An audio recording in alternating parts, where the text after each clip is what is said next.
Welcome, everyone, to We the People, a new birth of freedom. Thank you so much for stopping by. If you haven't subscribed, hit the subscribe button, the like, the dislike, hit the notification bell.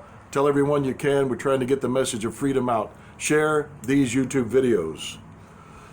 I want to talk about autonomous zones today. And the first question I have to ask, what is an autonomous zone? Well, as many words have fallen prey to redefinition, they certainly have redefined autonomous. Because I don't understand how these worthless individuals, anti-Americans, can take over blocks and blocks in cities and call them autonomous zones. Do these individuals own all the buildings? Do they have businesses in these autonomous zones? Do they pay taxes in these autonomous zones? Are they the sole owner of every square inch in these autonomous zones? I really doubt it, because there are people that have worked hard to own the businesses in these autonomous zones. There are taxpayers that have had to pay taxes on the real estate in these autonomous zones, whatever that means. So how can anti-Americans, deplorable, reprehensible, degenerate, lowlife, pieces of shit, occupy blocks and blocks of a city and then call it autonomous? People own that stuff. They paid a lot of taxes on that stuff. And then mayors tell the police to stand down, governors tell the police to stand down. They take over police precincts. Are you serious? Had I been working in that jurisdiction and a mayor or a governor had told me to stand down, they would have gotten a visit from me and I would have handcuffed them as criminals.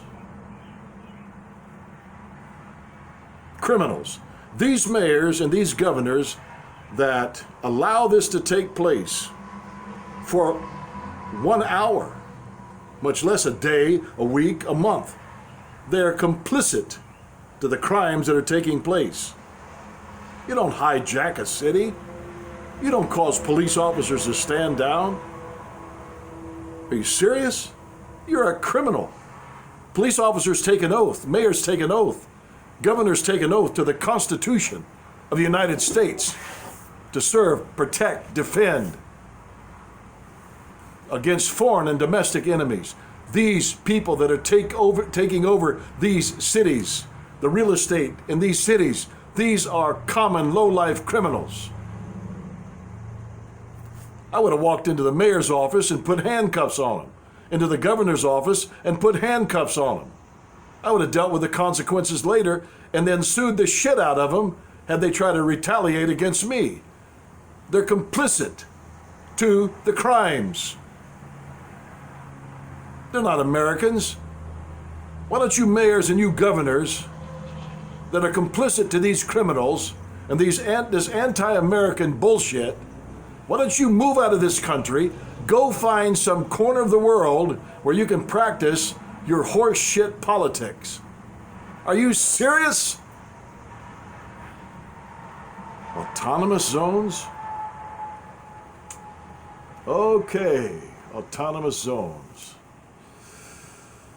Whew. I was a cop for 20 years. No mayor, no governor, no president for that matter, is going to tell me to violate my oath that I took as a police officer. Ain't gonna happen. Arrest me? Yeah, you might.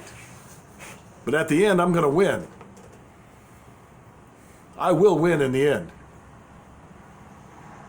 You're lowlifes. You're spineless. You're not Americans. Go dig a hole and crawl in it in some third world country. Maybe they'll put up with your bullshit. Autonomous zones. Yeah, okay. You know, if they wanted to go out in the desert somewhere where maybe there's federal land, state land, and set up an autonomous zone, that would be fine. But not in cities where people own businesses and property and pay taxes and rent and mortgages. Why don't the president call in the militia? We'll take care of this before the day's over. It's not hard. It's not rocket science. We're Americans. We defend America. It's real simple. They're not Americans. We kick them out. They want a firefight, we give them a firefight. This is America.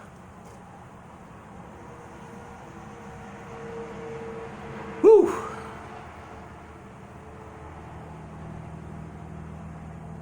Man, oh man.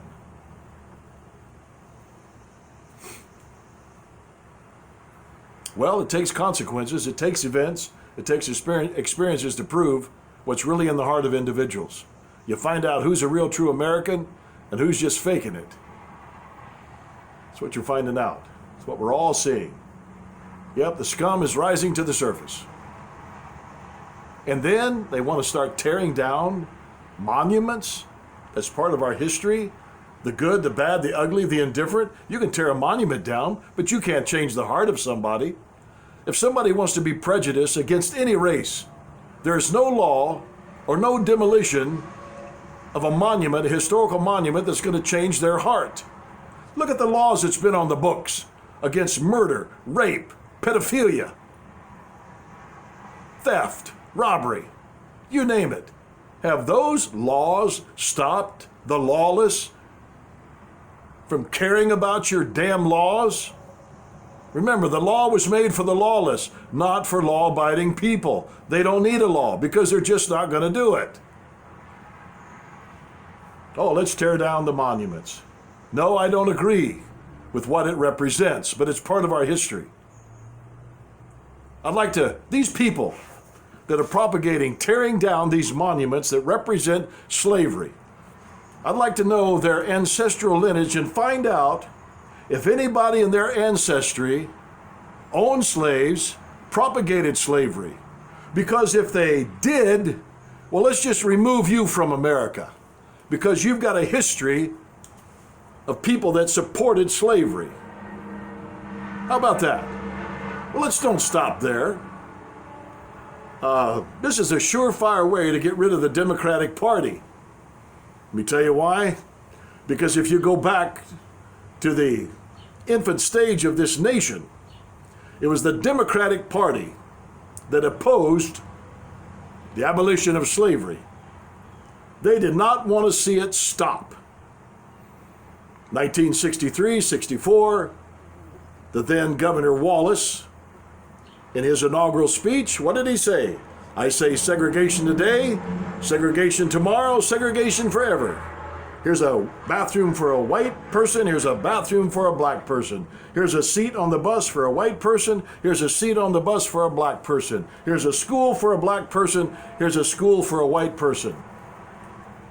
Prejudice, discriminatory, anti-American. The 13th Amendment had already been ratified, and he spit right in the face of it. And what did our leaders do in Washington, D.C.? They let him do it. He turned the hoses, he allowed the hoses and the guns, or the dogs, to be turned on those colorful human beings down there. Had I been president at that time, and I've said this before, I'll keep saying it, I would have strapped a gun on my hip, grabbed my Secret Service, grabbed the militia, and went down and made sure he was in jail before the day ended.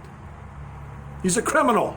So, let's strike the complete Democratic Party and all it represents from our nation, from our history, including Governor Wallace and all the politicians that supported and defended his position.